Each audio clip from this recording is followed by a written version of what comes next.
Allora, intanto benvenuti. Siamo più relatori che pubblico. Esatto. E il pubblico è fatto di cunensi. Di Cunensi. Vengo da Cuneo. Sì. Perfetto. Comunque manderemo comunicati stampa a tutte le redazioni. Ecco, introduce questa prima conferenza di apertura di Arena di Pace Massimo Valpiana.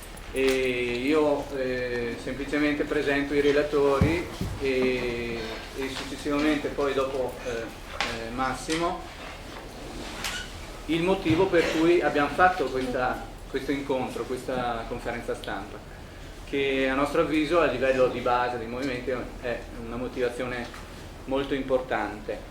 Darei la parola subito a Mao per l'introduzione su armamenti e campagna F-35. Sì, grazie Francesco di aver organizzato questo incontro, grazie a tutti voi di essere presenti.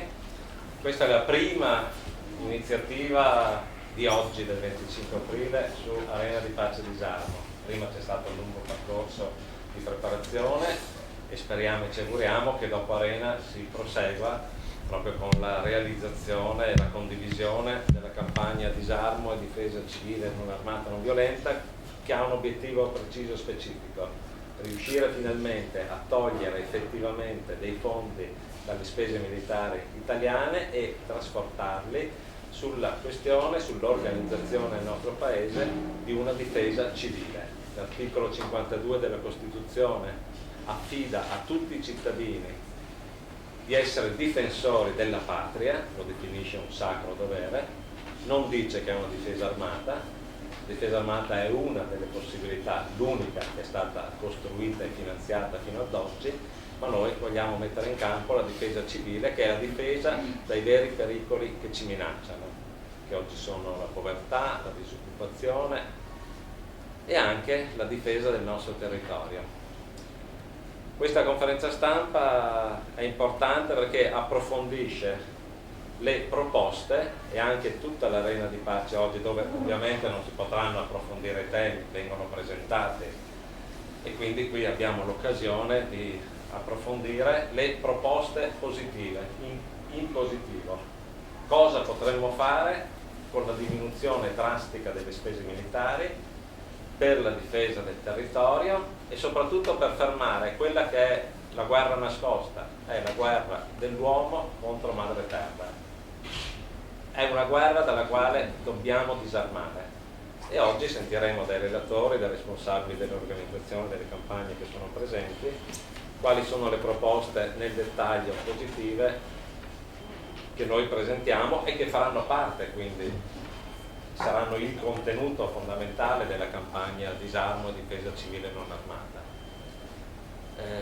Poi ci saranno tante altre proposte che oggi verranno illustrate in arena: il tema del servizio civile, il tema della costruzione dei corpi civili di pace all'estero, quindi degli interventi civili, il tema, illustreremo gli ultimi dati sulle spese militari in Italia e nel mondo.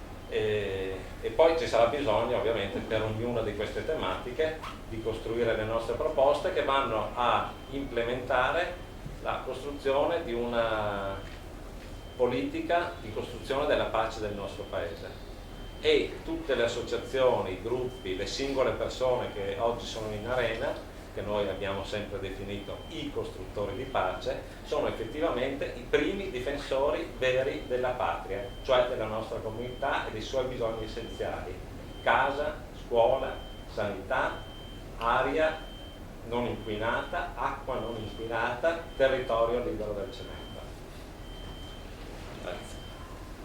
Grazie. Questi due temi in particolare oggi in arena saranno approfonditi e illustrati da Don Albino Bizzotto e da Marzio Marzorati. Bene, grazie Mao Valpiana.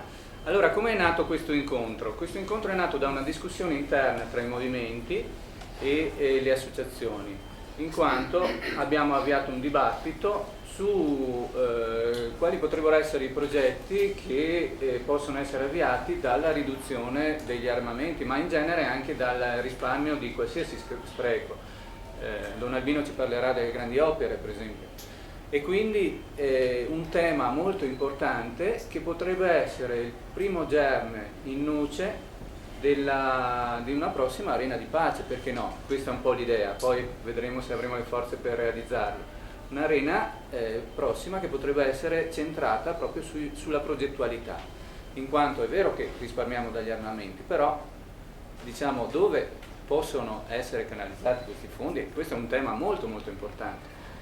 Ecco, e con una battuta Riccardo diceva siamo quasi più del pubblico. Questo è un segnale molto interessante, molto importante, in quanto siamo qui presenti con associazioni nazionali, quindi è di un certo peso questa conferenza, e quindi vado sicuramente a presentare i relatori, dopo che chiaramente ho illustrato anche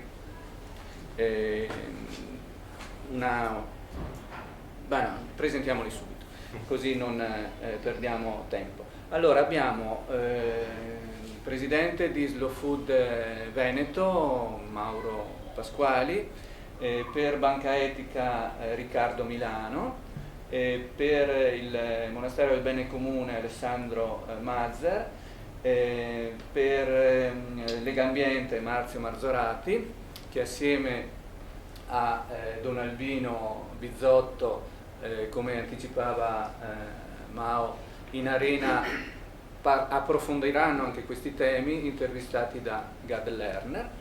E io che coordino, ma rappresento anche il Movimento per la Decrescita Felice assieme a Luca Salvi, vicepresidente. Quali sono i temi velocemente emersi e che i relatori andranno a parlare? Soprattutto sociale, agricoltura, grandi opere, energia, efficientamento, eccetera. Questi sono i temi, a nostro avviso. Adesso io sto riassumendo, sto parlando per titoli: agricoltura intesa sia in senso agronomico, coltivazione, ma anche il piacere della cucina e del cibo, di cui ci parlerà Mauro. Perché questi temi? Perché sono temi fondamentali, sono temi su cui vale la pena investire per il futuro non solo dell'Italia, ma direi del nostro pianeta. Ecco. Ora mi tolgo il cappellino da coordinatore e introduco un tema come Movimento per la Decrescita Felice, che è l'agricoltura. Noi come Movimento per la Decrescita Felice abbiamo intenzione di proporre un progetto che sposti i fondi dal finanziamento all'agricoltura convenzionale verso l'agricoltura biologica, biodinamica, organica, eccetera. Ma non come finanziamento, ma come agevolazione per le scuole elementari, per le mense. Questo è un progetto che è già operativo in Francia e vorremmo riportarlo in Italia, in quanto crea una nicchia di mercato e una conversione del territorio che segue le leggi del mercato e non tanto, le agevolazioni che falsano l'agricoltura, in quanto l'agricoltura oggi è un'agricoltura di miniera, per dirla con un termine di Angelini, cioè di rapina. Quindi c'è il problema di cui vi parlerà Don Albino della cementificazione, ma c'è anche il grossissimo problema dell'industrializzazione dell'agricoltura, dove il suolo ha perso fertilità, ha perso in 40 anni il 10% dell'humus che rappresenta la fertilità dei terreni. Questa è un'iniziativa molto interessante, che viene lanciata tra l'altro in quest'anno, che è il primo anno internazionale per l'agricoltura familiare. Anno internazionale per l'agricoltura familiare decretato dalla FAO, e quindi con un segnale molto importante, dove l'agricoltura familiare una volta, fino a pochi anni fa, veniva considerata un problema, oggi viene considerata una risorsa. L'agricoltura locale e di tipo familiare. Io passerei la parola senza dubbio agli altri relatori introducendo Mauro Pasquali, presidente di Slow Food. Grazie Francesco, buongiorno a tutti.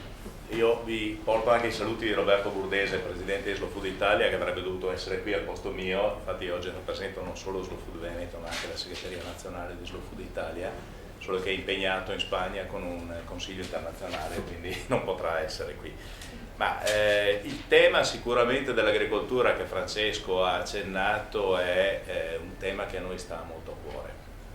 Pensiamo solamente, vi do una serie di cifre perché sono quelle che poi servono a fissare i concetti nella testa. Prima dell'ultima guerra, fino agli anni 50, nella pianura padana venivano coltivate 400 varietà di mais, 400, diverse, con germoplasma diverso, con DNA diverso. Oggi sono ridotte a meno di 10. Quindi che cosa vuol dire? Vuol dire che in 50 anni, 60 anni abbiamo perso il 90% della biodiversità legata a una specifica pianta che è il mais, che è fondamentale non solo nell'alimentazione umana, anzi quello ormai è marginale, ma anche nell'alimentazione bovina. E lì vi do un'altra cifra. Le razze tipiche che venivano allevate fino a anni 50-60 sono di fatto scomparse, relegate tutte quante in comunità, oserei quasi dire, marginali, a favore di razze che hanno una produttività lattifera molto alta. E qui arriviamo al concetto che Francesco ha accennato, l'industrializzazione dell'agricoltura, che sembra un ossimoro ed è quello che ha provocato oggi grandi danni. Quindi il progetto che come Slow Food stiamo portando avanti non solo qui in Italia ma anche e soprattutto in Africa, ormai Africa intesa come continente, perché tante volte si pensa all'Africa come un paese, no? Ma in realtà è un continente, come se dicessimo Europa e pensassimo all'Italia solamente. Ma noi nel continente africano stiamo lavorando ormai da diversi anni con dei progetti proprio tesi e volti a sostenere la biodiversità e l'agricoltura locale, le pratiche agricole familiari, quelle che la FAO quest'anno ha riconosciuto finalmente come degne di essere percorse, perché la dimostrazione che l'agricoltura industriale ha perso la sua battaglia è data semplicemente da un'altra cifra che vi porto. Noi oggi siamo 7 miliardi di persone sulla Terra, produciamo cibo per 12 miliardi. Abbiamo 1 miliardo di persone che è denutrito o sottonutrito, 1 miliardo di persone che è obeso. Quindi vuol dire che circa il 40-45% della produzione agricola viene distrutto. Viene distrutto in pianta perché non è conveniente raccogliere, perché se le carote le paghiamo 7-8 centesimi ai contadini al chilo, chiaro che il contadino non ha interesse a raccoglierlo. Se paghiamo, tu vieni da Cuneo, giusto? No, io vengo da Verona. Ah, da Verona. Chi è da Cuneo? Cuneo. Sono 7. Il mio amico Carlo Petrini, per i non amici, dice sempre che una volta c'erano delle bellissime pesche, che erano le pesche che venivano allevate familiarmente. Stanno scomparendo perché non vale la pena tirarle giù. Allora dobbiamo ritornare a dare il giusto valore al cibo, togliere il concetto del costo e del prezzo e riportare alla valorialità del cibo. Quindi il progetto assolutamente è quello di destinare, pensiamo solamente cosa costa un F-35, ce l'abbiamo tutti ben presente. Con un F-35 potremmo convogliare, dare sostegno a tutta una serie di giovani che oggi hanno un problema di disoccupazione non indifferente per il ritorno alla terra. Un ritorno alla terra che sia in pratiche di piccola scala, locali, quindi sicuramente un rifiuto dell'agricoltura estensiva perché ha dimostrato che assorbe più energia di quella che riesce a produrre, e dall'altra parte anche il governo e il sostegno, ma dopo questo ne parlerà molto meglio di me Don Albino Bizzotto, al territorio, il tornare a governare il territorio. Io dico sempre che i miei amici malghesi su in montagna sono fondamentali in quanto sono i custodi della montagna, perché nel momento in cui loro vengono via e spariscono le ultime malghe che ci sono in montagna, dopo un po' il bosco si riappropria della montagna, cominceranno di nuovo le frane, le alluvioni, poi dopo piangiamo perché la natura è killer. E direi mi fermo qua perché l'approfondimento poi dopo ci sarebbe da parlarne per ore. Grazie Mauro.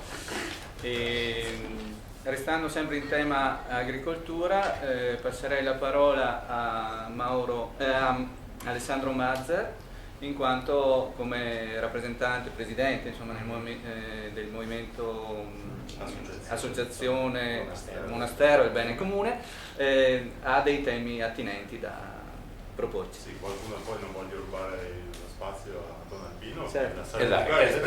Tutti ce l'hanno con te. Sei un catalizzatore. Non fa la messa per la terra, direi che ha molto di più da dire di me, ma va bene.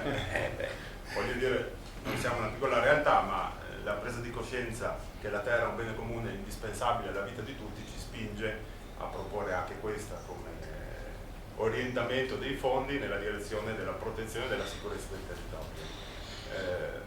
Abbiamo fatto un'esperienza di studio assieme alla Regione Veneto su un percorso che abbiamo chiamato Audizione regionale pubbliche sull'acqua, e assieme alle associazioni, movimenti che riflettono rispetto alla predazione e all'abuso del territorio, ci si è resi conto di quanto indispensabile sia mettere l'attenzione su questo e anche orientare i fondi su questo. Il dissesto idrogeologico, le frane, i processi di desertificazione sono all'ordine del giorno. Spendiamo tante energie per dire che le nostre città sono insicure, a Verona, perché guarda caso ci danno fastidio gli impoveriti, che sono il frutto di un nostro sistema, di una società che è ingiusta e che alimenta scarti, come dice tra l'altro Papa Francesco, perché non usiamo l'esercito, per esempio, un esercito militare, ma anche l'esercito civile, di difesa civile, come i beati costruttori di pace, che saremmo anche noi, in questa direzione. E dall'altra parte l'impegno rispetto a due beni comuni chiave, secondo noi, per non escludere gli altri, ma che sentiamo centrali in questo momento: da un lato l'acqua, quindi tutto ciò che è investimento rispetto alle infrastrutture acquedottistiche. È stato stimato che nei prossimi 20-25 anni bisognerebbe investire 51 miliardi di euro per mettere in sesto la rete dell'acqua potabile da un lato e dall'altra del trattamento delle acque reflue. Secondo bene comune per noi essenziale, l'educazione. Si continua a parlare di infrastrutture scolastiche che cadono a pezzi, e riteniamo che sia indispensabile orientare i fondi anche lì, e non solo, e finalmente anche garantire un livello di remunerazione adeguato per il corpo docente e per tutto ciò che è il mondo delle funzioni annesse, perché purtroppo in Italia pare che l'educazione sia considerata, siccome non influisce nelle logiche del mercato, sia considerata meno che niente.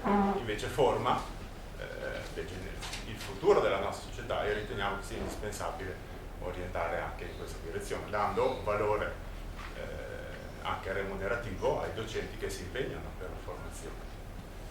Basta. Lascio la parola agli altri. Grazie Alessandro. Andiamo un po' a salti per collegare i temi, in quanto siamo un po' sull'agricoltura.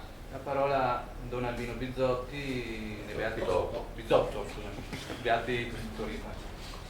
Buongiorno a tutte e a tutti.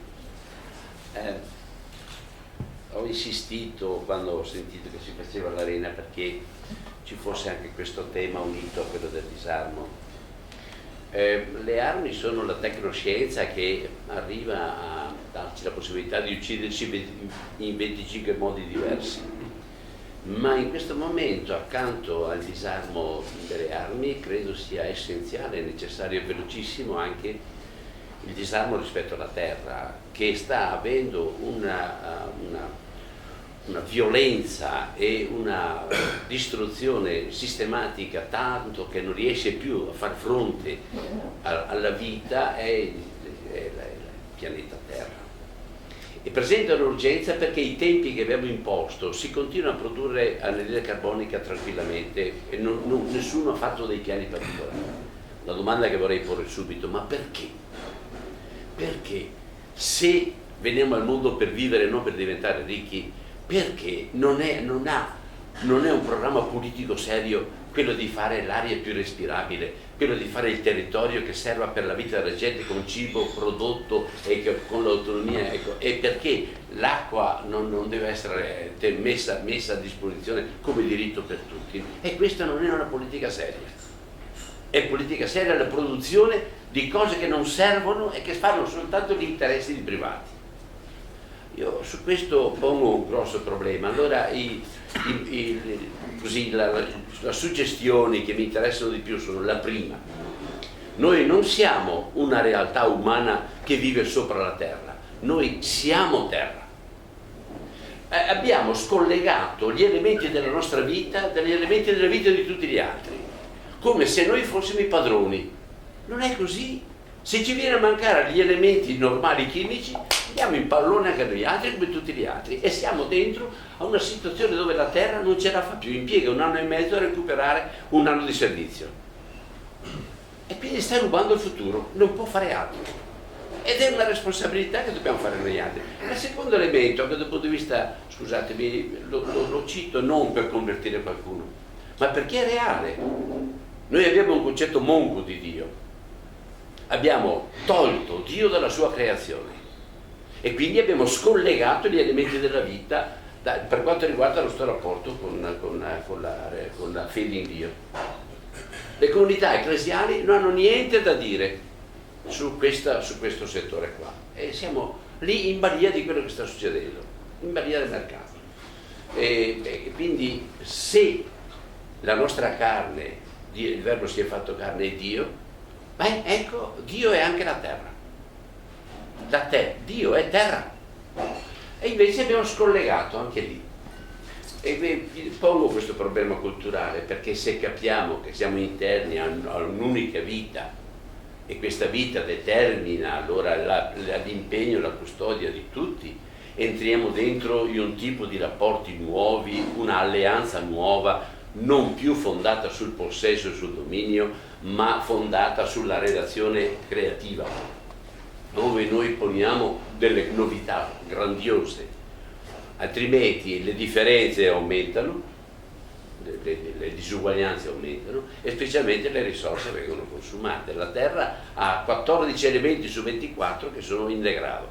Questo è l'ONU, lo dice. Lo sapete che l'IPCC, il gruppo intergovernativo mondiale sui cambiamenti climatici, sul riscaldamento e sullo sconvolgimento del clima, pone dei termini molto veloci, nessuno ne parla. Gli oceani sono con una acidificazione che è più grande in 300.000 anni, da 300.000 anni è la più grande in assoluto, ha una velocità 10 volte superiore. E vuol dire che sapete che stanno crescendo i piccoli continenti di plastica in mezzo all'oceano. Allora, questi sono dati. Mi trovate un governo che prende sul serio e che fa un programma politico su questo? Per quanto riguarda il territorio, noi nel Veneto negli ultimi 20 anni abbiamo consumato 38 ettari al giorno di suolo. Siamo in una programmazione di progetti di cementificazione, asfalto, cose da far prendere paura a chiunque. Nessuno accetta di modificare i piani che sono di 20 e 30 anni fa. Il pianeta non è più lo stesso, il territorio non sostiene più questo tipo di spese. Continuiamo a indebitare tutta la collettività per l'interesse dei privati col project financing, che così come viene usato è diventato lo strumento con la legge obiettivo per togliere qualsiasi possibilità di partecipazione e di intervento della popolazione, per intervenire sulle scelte che vengono fatte, e nessuno accenna. Io quest'oggi porterò come proposta positiva, allora porterò la prima, la Carta della Terra, che è una serie di principi e una serie di principi e di percorsi, di proposte estremamente ragionevoli e molto concreti e precisi, per arrivare, se fosse possibile, a lanciare proprio da questa arena, come nel 1945 con la gravissima crisi che abbiamo avuto con la seconda guerra mondiale, se ne è usciti con la Dichiarazione universale dei diritti dell'uomo, subito dopo, se riuscissimo subito dopo dentro a questa crisi globale, dove il mantra è la crescita, ma la crescita di chi? Di che cosa? Per chi? Continuiamo a imbrogliare la gente su questo. Noi dobbiamo scegliere la vita, non la crescita. E allora io lancio l'idea, non lo so se partirà, però sarebbe bellissimo. La Dichiarazione universale dei diritti della terra, che non è un oggetto, non è una miniera, non è una discarica, non è uno strumento per la speculazione. La terra è un organismo vivente che fornisce gli elementi della vita a tutti gli altri, noi compresi. Se riusciamo a cogliere questo aspetto, potrebbe partire un qualche cosa per cui alla fine lancerò un grido, lo dirò sia ai politici sia agli imprenditori su questa strada: fermatevi in nome di Dio, in nome della terra e in nome dei vostri figli e nipoti, fermatevi, ma non per costrizione, non con imposizioni, ma proprio con responsabilità e con amore, perché ne va della vita, ne va del futuro. E allora io vorrei lanciarlo un po' questo appello, e rimane soltanto un appello in questo momento. Per quanto riguarda il territorio, devo riconoscere, dirò grazie a tutti i comitati che sono delle sentinelle preziosissime che abbiamo, sia per competenza e passione, sia perché non è vero che sono quelli del no, sono quelli che dicono no a certe cose ma con proposte diverse per altre, con alternativa, e specialmente non portano interessi privati. Il mercato porta interessi privati, non porta i beni comuni, non porta interessi comuni. Proviamo. Vorrei finire anche col sorriso, non vorrei.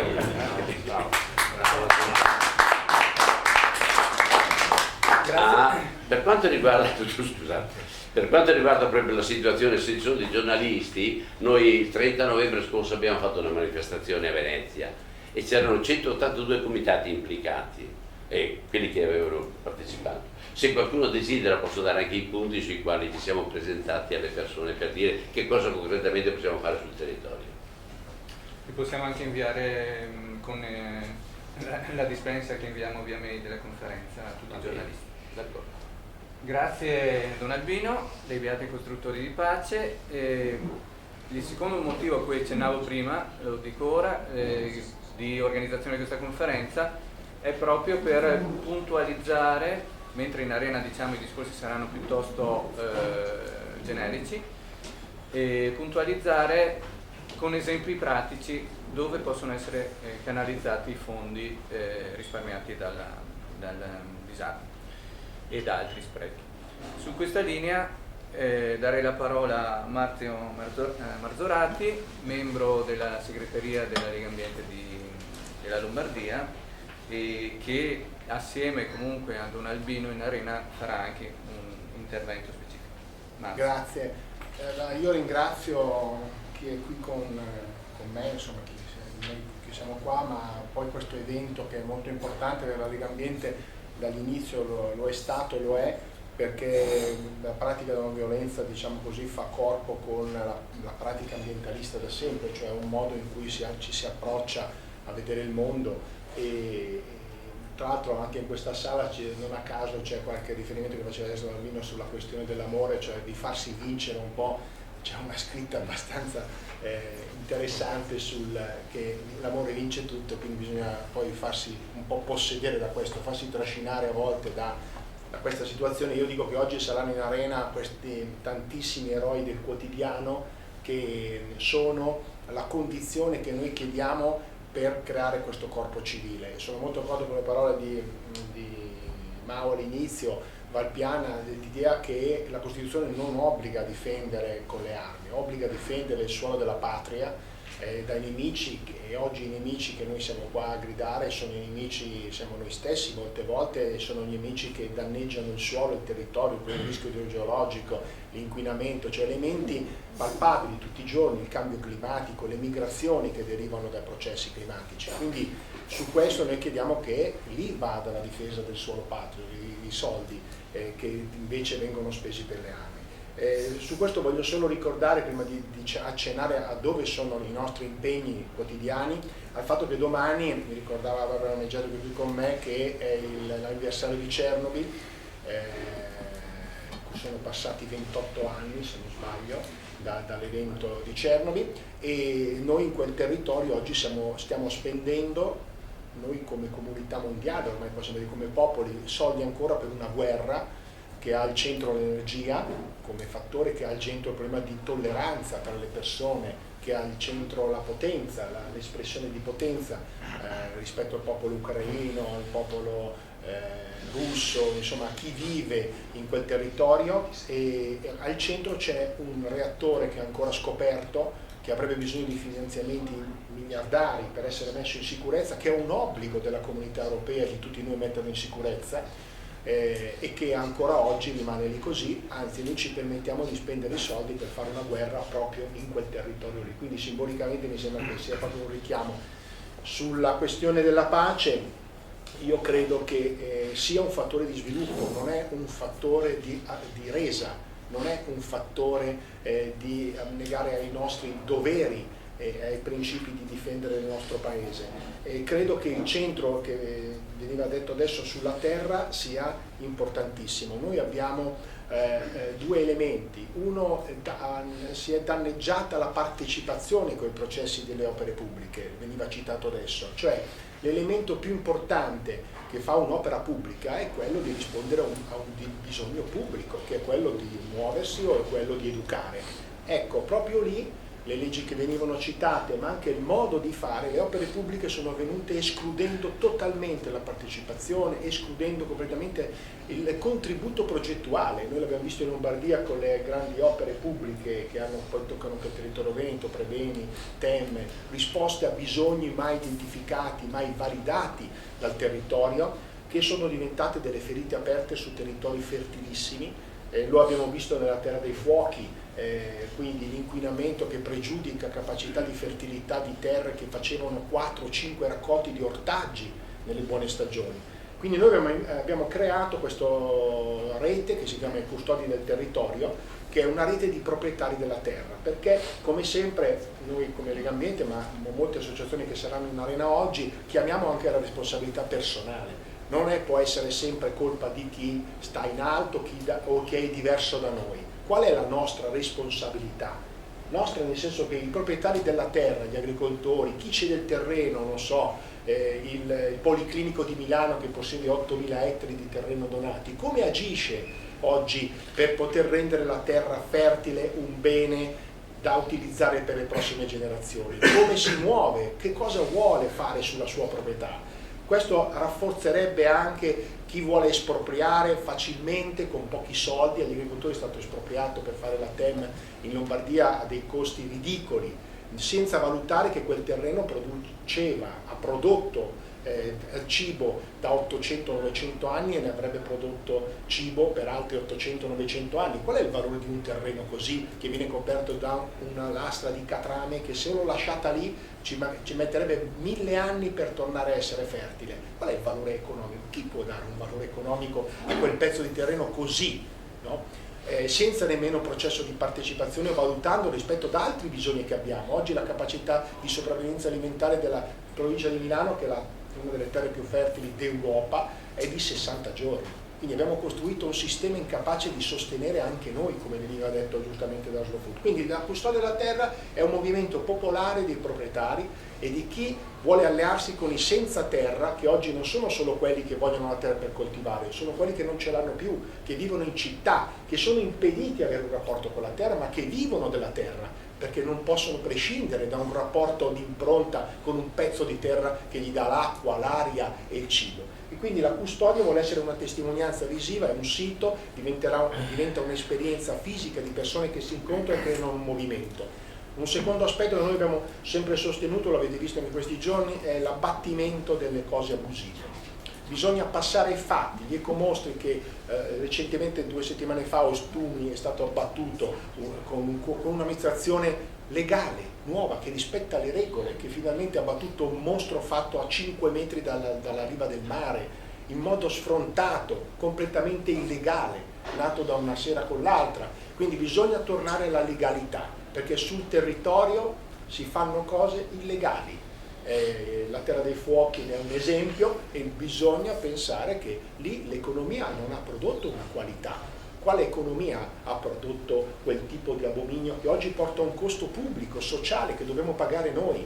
E quindi io credo che l'aspetto simbolico dell'ecomostro che ha battuto crea un movimento che non è più possibile fare ciò che si vuole. Sul territorio bisogna condividerlo, rendere partecipi gli altri e soprattutto bisogna sapere che effetti avrà nel futuro. E quindi la campagna che noi continueremo sull'abbattimento degli ecomostri porta con sé un impegno totale del volontariato, perché non è che abbattere i mostri, cioè come quelle terre di Libera, non è che abbattere i mostri o tornare alla terra legalità è sufficiente, bisogna avere un progetto diverso, di turismo diverso, di impegno diverso della popolazione giovanile. E la sorpresa che ci ha dato, che ci sta dando come Legambiente questo movimento di legalità sul suolo, è la partecipazione dei giovani, tantissimi, e degli nuovi agricoltori. Su questo io credo che la battaglia degli OGM che stiamo conducendo insieme a molti, finalmente il TAR ha impedito anche l'ultima richiesta di questo agricoltore che vuole testimoniare che si può fare, è una battaglia importantissima,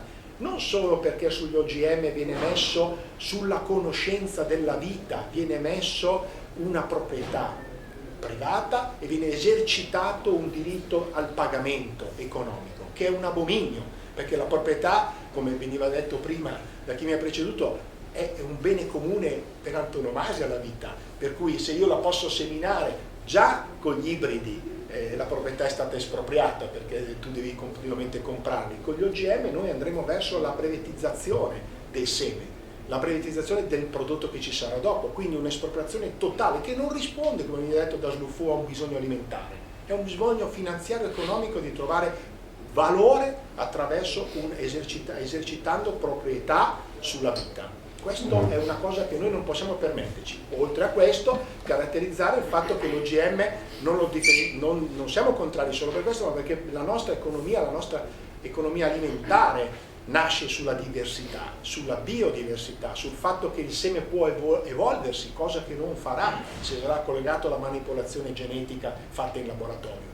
Questo di mettere la proprietà sul bene della vita, che inizia con i semi, ma sappiate continuerà con gli umani, perché è un processo che abbiamo già visto per altre cose, no? Noi dobbiamo esprimere una negatività, cioè una contrarietà a come rispondiamo in positivo sostenendo l'agricoltura giovanile che sta aumentando. C'è un bisogno di coltivare la terra, di occupazione, c'è un bisogno di ritorno alla terra, come veniva detto, necessario, che dobbiamo finanziare, sostenere coi servizi, sostenere con capacità di portare i giovani stando nel mondo, non isolati dal mondo, nel territorio agricolo. E questo l'Italia per fortuna può farlo, perché è molto è molto abitata, non ha land, cioè come in altri territori vasti non abitati. E su questo credo che la necessità di portare quindi valore economico all'agricoltura. Con la fine delle quote latte quest'anno il prezzo del latte sarà di meno o circa di 10 centesimi il litro dai 45-50 che aveva prima, cioè vuol dire che un agricoltore deve vendere quasi 10 litri di latte per prendersi un caffè, sapendo che quando io l'ho detto quest'anno in Guatemala siamo stati per un convegno sulle acque, sui laghi, che il loro caffè vale qua, grande così, praticamente 10 litri di latte, non riuscivano a capire dove andasse tutto l'altro valore che a loro non danno coltivando il caffè. Quindi c'è un valore che viene creato sopra i prodotti che si perde, non ce l'hanno gli agricoltori. Quindi tornare al valore giusto delle cose, del cibo, è una condizione importante dell'ambientalismo. Per ultimo, rispondere ai problemi della migrazione, perché sono oggi problemi importanti che stiamo anche noi vivendo, con l'accoglienza e con la disponibilità, perché dietro qua c'è anche qui un problema ambientale. Le persone se ne vanno da territori inariditi, da situazioni di povertà legata alla vita e alla impossibilità di vivere in quel territorio, non se ne vanno solo per arricchirsi, per trovare la felicità da un'altra parte, vanno via disperati dal posto dove vivono e dove non hanno più la condizione, molte volte ambientale, per sopravvivere. Quindi noi crediamo che sostenere il movimento oggi, come ha fatto la Fondazione Allers Lang, dando un premio specifico a chi si occupa di migrazione, è un dovere che noi abbiamo di risposta non violenta a chi ci chiede aiuto e sostegno e bussa alle nostre frontiere. Grazie. Grazie Marzio. Di Legambiente il tema dell'agricoltura è sempre molto presente. Aggiungo a questa riflessione, che è anche collegata a quella di Alessandro Mazza sulla formazione, che è interessante farla nella scuola, ma anche presso gli agricoltori, perché ormai non si chiamano più contadini, no? Sono imprenditori agricoli. Peccato, abbiamo perso 2 generazioni, quindi c'è bisogno anche di investire nella formazione di neocontadini, che siano veramente dei contadini, insomma, non imprenditori agricoli. Marzio ci ha parlato anche di guerra sull'energia e su questo tema darei la parola a Luca Salvi, vicepresidente del Movimento per la Decrescita Felice di Verona, in quanto uno dei temi pregnanti, fondamentali, è proprio l'energia, l'efficientamento e la ristrutturazione, anche per creare nuova occupazione, non solo per il risparmio energetico. Luca Salvi. Grazie Francesco, ringrazio tutti i relatori che mi hanno preceduto, in particolare Don Albino che mi ha veramente appassionato con il suo entusiasmo. Io vedrò di essere abbastanza breve, appunto parlerò dei due temi molto importanti, l'energia e il lavoro, che sono collegati. Allora, è quasi pleonastico dire che le armi, gli eserciti servono a difendere lo stile di vita occidentale, un sistema economico fondato sulla crescita, un sistema economico che ha bisogno di energia e di risorse, che se le va a prendere anche con le armi, che deve difendere i territori dove ci sono le risorse. Basti pensare alle guerre infinite che ci sono in Africa, purtroppo la Repubblica Centrafricana, il Congo, eccetera. Pensiamo alle tensioni Iraq, Afghanistan e quant'altro, pensiamo adesso all'Ucraina, cioè sono situazioni esplosive sempre legate a interessi, soldi, economia, risorse, materie prime. Allora noi riteniamo, come Movimento di Crescita Felice, ma sicuramente tutti i movimenti e le associazioni che aderiscono a questa arena di pace, che bisogna costruire la pace attraverso una nuova economia che possiamo definire bioeconomia. Okay? Quindi, se il termine decrescita felice magari non piace a tutti o spaventa, sul termine bioeconomia possiamo essere tutti d'accordo. Cioè un'economia che sia compatibile con la vita degli uomini e della terra. In concreto, allora, che cosa si può fare con le risorse liberate da una riduzione delle spese militari? Pensiamo alle case degli italiani, sono state tutte costruite dopoguerra in gran parte negli anni 60, anni 70, il boom economico, sono dei colabrodi dal punto di vista energetico.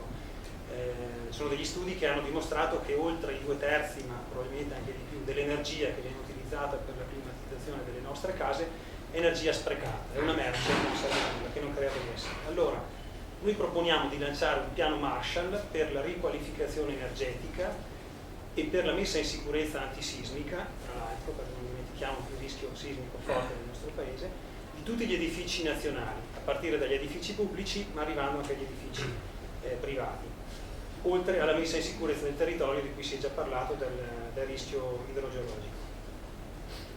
Questo sarebbe un volano incredibile per l'economia italiana, ci farebbe superare la crisi, darebbe lavoro a centinaia di migliaia di persone, piccole e medie imprese, operai, artigiani specializzati.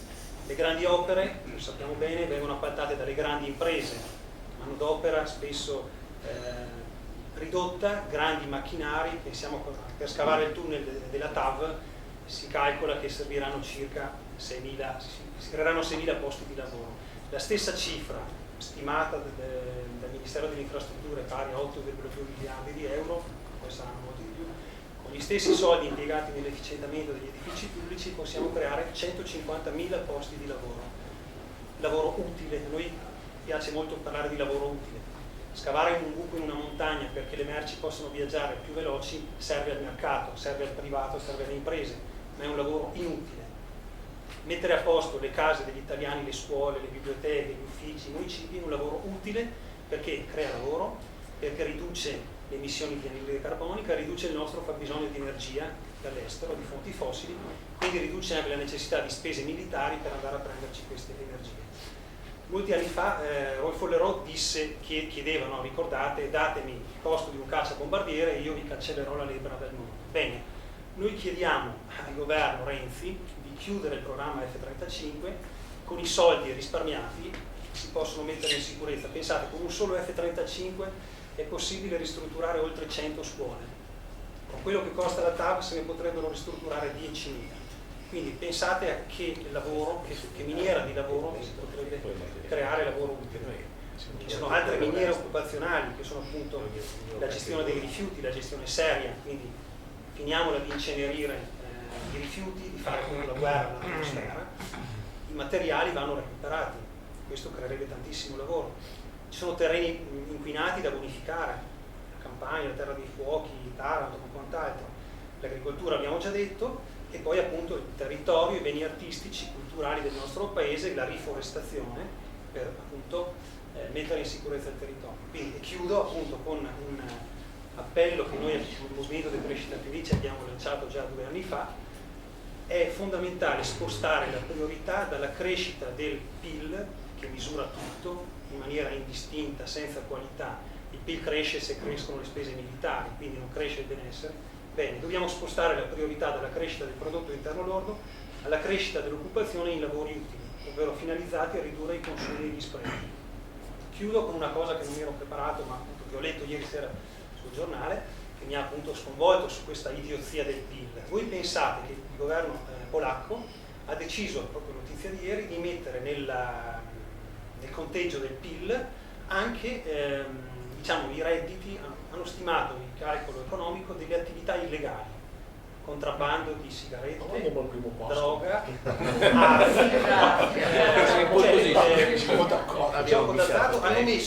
metteranno, ma proprio seguendo anche una direttiva europea peraltro, diranno il prodotto interno della Polonia, ci mettiamo dentro anche queste cose qua. In questo modo hanno stimato che per l'anno prossimo avranno un più 1% di PIL. È una follia. Non c'è niente come l'epidemia dei tumori che crea PIL. Esatto.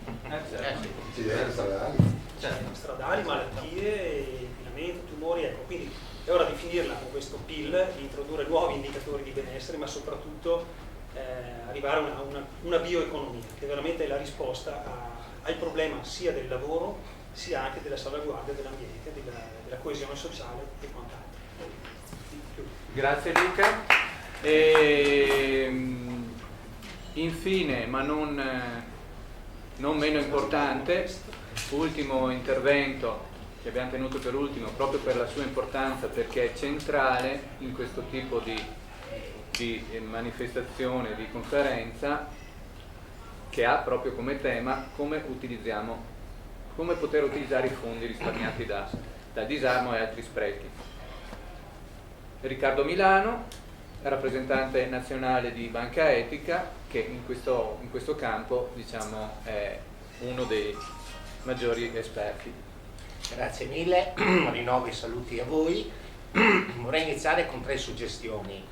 La prima suggestione è che questo è un tavolo di movimenti, io sono una banca, quindi non sono un movimento, ed essere qui per me è veramente un sogno, una cosa bellissima, perché in effetti Banca Etica è una banca in movimento, non è una banca per la banca, ma è una banca per portare avanti un certo tipo di attività. Come vi dico spesso, l'ho ripetuto agli studenti ieri alla facoltà di economia, il fine di Banca Etica non è quello di crescere, ma è quello di morire, perché tutta poi l'attività economico-finanziaria possa essere di fatto etica, questa bioeconomia, come diceva Luca.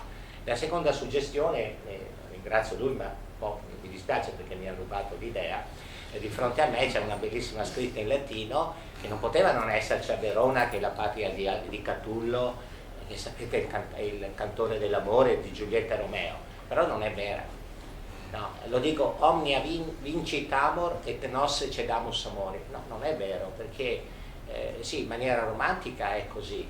Io credo che la vera realtà che noi abbiamo oggi, che ci sta facendo fare questa manifestazione nel pomeriggio, è quella di sostituire amor con pecunia, perché in effetti tutto ciò che si sta dicendo oggi a questo tipo di realtà è il denaro che porta avanti il tutto, è la gestione delle finanze, perché di fatto qui viene detto che cosa fare con questi soldi risparmiati, quindi vuol dire finanza, ecco, e quindi il problema è grosso. Oggi stiamo vivendo una guerra, è inutile, cioè le guerre non sono solamente in Africa, Ucraina, Siria e così via, ma è una guerra costante, continua sui mercati finanziari, che purtroppo sta portando avanti un certo tipo di pensiero, e ahimè con i nostri soldi, perché è inutile da dire, cioè c'è molta, magari non nei presenti, ma c'è molta differenza tra il pensare bene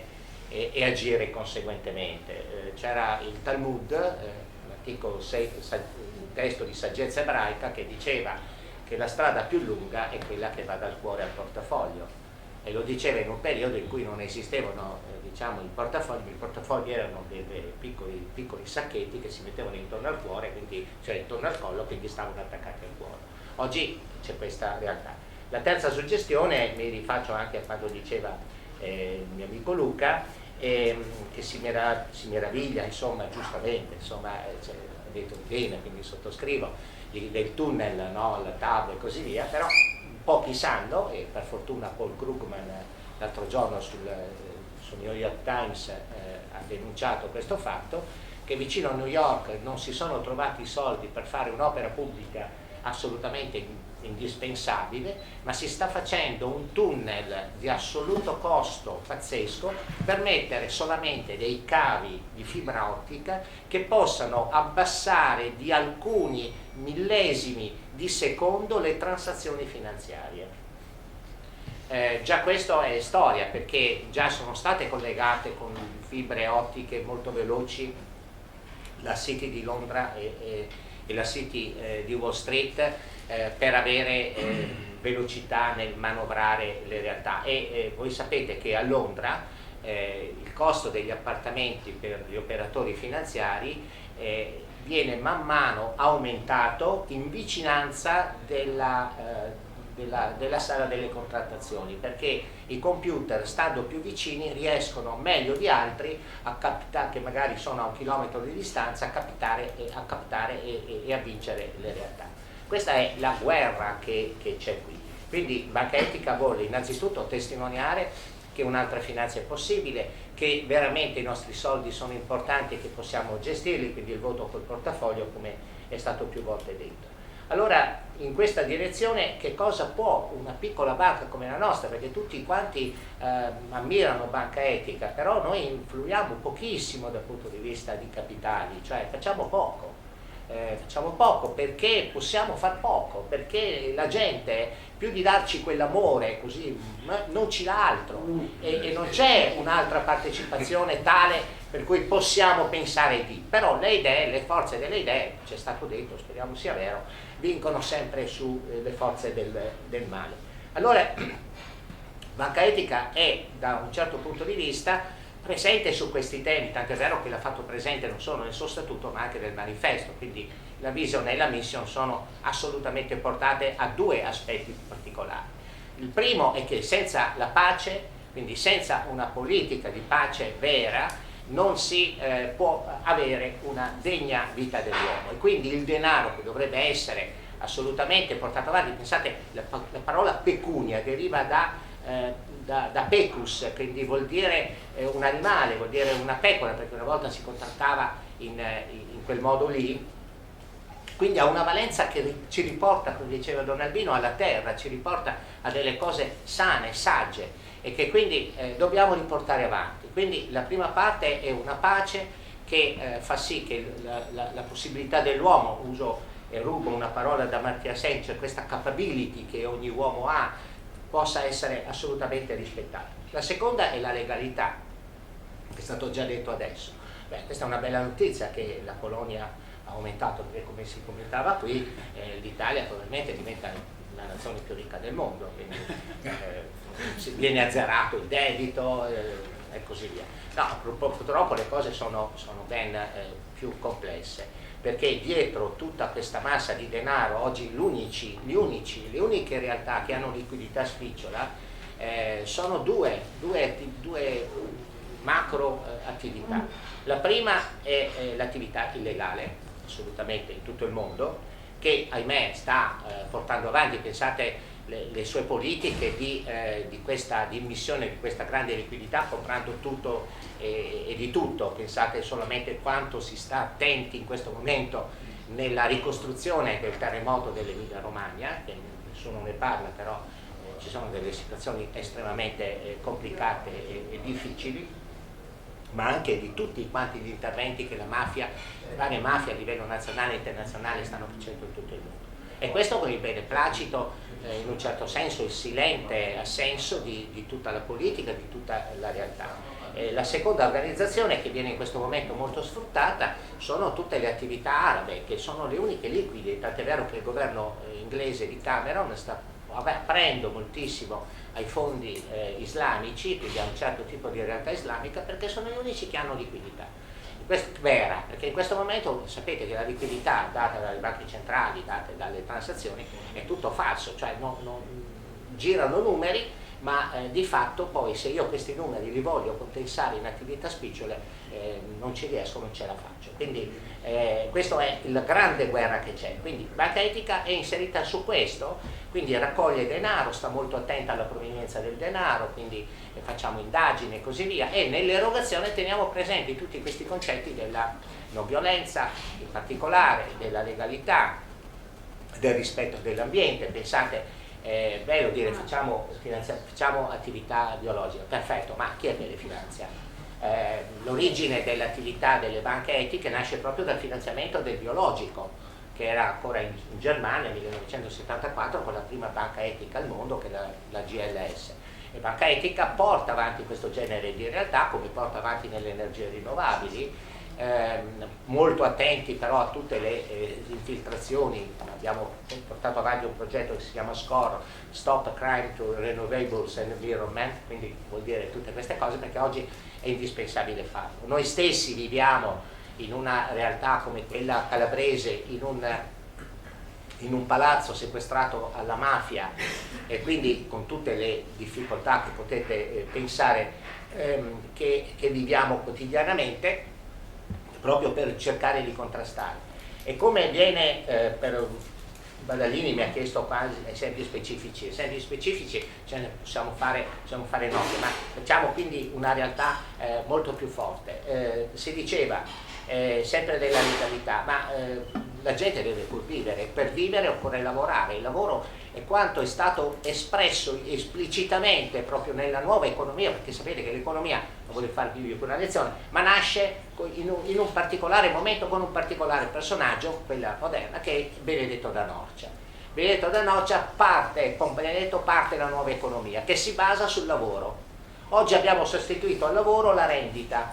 La rendita perché, basta vedere, si diceva prima, tutte le realtà finanziarie, tutte le realtà agricole sono gestite dalle borse, quindi da tutti i contratti particolari che ne vengono dietro, quindi si moltiplicano i costi e così via, o si abbassano i costi perché si cerca di fare diciamo una politica diversa per ampliare i profitti di pochi e il danno di tutti. Quindi dietro c'è sempre una finanza che deve essere regolamentata, deve essere visionata. Ecco, Banca Etica è in questa situazione qui. Allora la legalità è importante per ridare lavoro. Ridare lavoro vuol dire finanziare ad esempio tutto ciò che viene confiscato alla mafia. Rifaccio presente che Banca Etica ha finanziato le cooperative che hanno trasformato, ad esempio per la prima volta, la casa di Totò Riina in attività sociale. Di finanziare tutta una serie di attività nel sud, ma non solo nel sud, perché anche qui nel nord ci sono queste esperienze, e quindi di portare avanti tutta una serie di attività, non ultimo quella delle famiglie. Vi sapete che Banca Etica non finanzia le famiglie se non in alcuni casi, che sono quelli evidentemente purtroppo, per fortuna dell'acquisto dell'abitazione, che ormai sta diventando sempre più complicata, però è presente nel mondo delle adozioni, nel mondo dell'affido, oppure del mondo della malattia, che in molti casi poi scade in certi paesi addirittura nell'attività usuraria.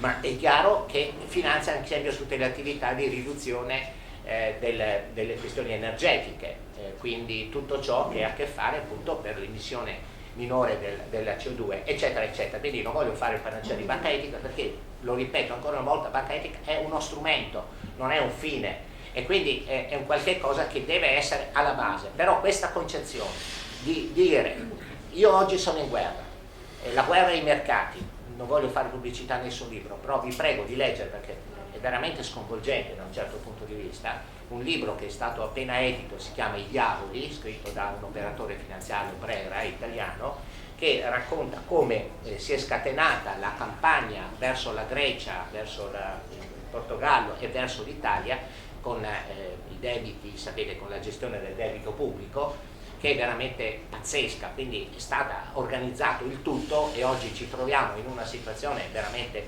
complicatissima.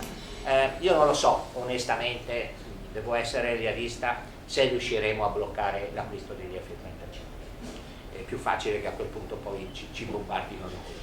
Okay? e penso che sia molto difficile, però sarebbe molto bello e noi siamo in prima fila per questo. Però dobbiamo cambiare le regole del gioco. Cambiare le regole del gioco vuol dire smalto alla politica, vuol dire smalto a noi stessi. Ogni volta che io vedo i miei nipotini io penso, ma io fra 20 anni, perché 19 anni sono stati dati, no, per venire fuori dall'ONU, l'ultimo rapporto dell'ONU, io fra 20 anni avrò 84 anni, se Dio me li dà. Perché metti i limiti? No. Ma il mio nipotino fra 20 anni avrà 20 anni e che mondo troverà? E io non devo caricarmi anche di questo? Che cosa faccio oltre le manifestazioni? Nel mio privato che cosa faccio? Come gestisco le mie attività? Come mi impegno nel lavoro? Come mi impegno nella mia campagna che è fondamentale? Quindi io sono anima e corpo, non sono stato da sempre un Aldino anima e corpo, ma adesso con una rafforzata realtà che viene fuori anche dall'età. Ecco, quindi queste sono le domande che cui Banca Etica, con la sua formazione più che altro, con quello che possiamo fare, però lo facciamo, non ci tiriamo indietro, possiamo portare avanti. Grazie. Grazie Riccardo.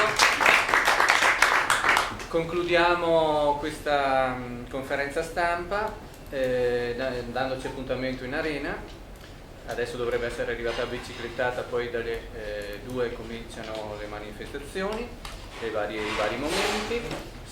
Ringrazio il ristorante Mamma Mia che ci ha ospitato gentilissimamente. Se volete fermarvi a consumare qualcosa è un po' un gesto di riconoscimento. Ringrazio tutti i relatori, ricordo che Arena di Pace ha l'obiettivo non solo pratico del disarmo della campagna, ma anche di creare un movimento unitario un po' come quello dell'acqua, quindi è un momento molto importante. Questa conferenza spero che abbia dato dei segni di speranza sui progetti e troverete il materiale pubblicato nel sito arenapacedisarmo.org e poi probabilmente in tutti i siti delle associazioni che hanno partecipato alla conferenza stampa. Grazie a tutti e buona giornata. Grazie. Ciao Raffaello, ci vediamo.